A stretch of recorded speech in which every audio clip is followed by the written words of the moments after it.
અમરેલીના બગસરા પંથક સહિત અનેક વિસ્તારોમાં વરસાદી માહોલ જામ્યો છે। મેઘમહેર જોવા મળી રહી છે। બગસરા સહિત પંથકમાં ભારે વરસાદ નોંધાયો।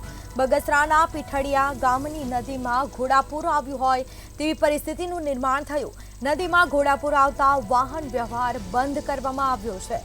એસટી બસ સહિત વાહનોની અવરજવર માટે આ રસ્તો છે તેને બંધ કરવામાં આવ્યો છે। વાહન વ્યવહાર ઠપ થયો છે।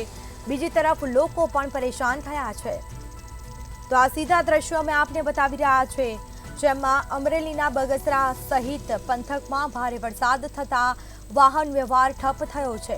તો વધુ વિગતો સાથે સંવાદદાતા પરેશ પરમાર ફોન લાઈન પર જોડાઈ ગયા છે। જી, અમરેલી બગસરા સહિત અનેક પંથકમાં ભારે વરસાદ થતા વાહનોની અવરજવર ઠપ થઈ છે, શું માહિતી?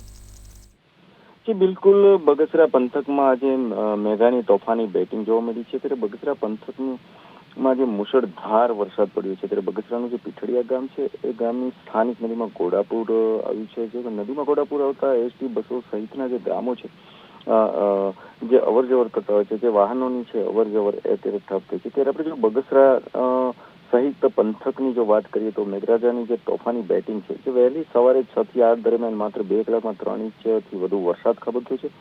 3 ઇંચથી વધુ વરસાદ જે પડતાની સાથે બગસરાનું પણ પ્રોપર અત્યારે જળબંબાકાર જેવી સ્થિતિ સર્જાય છે। બગસરા શહેરમાં વરસાદી પાણી ભરાતા જનજીવન પણ પ્રભાવિત જોવા મળી રહ્યું છે।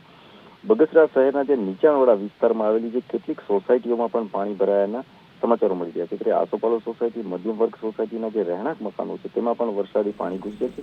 ત્યારે બગસરાની જે સાતલી નદી છે એ પણ અત્યારે બે કાંઠે ઘોડાપૂર આવ્યું છે અને વહેતી થઈ છે। તમામ જાણકારી આપવા બદલ આપનો આભાર।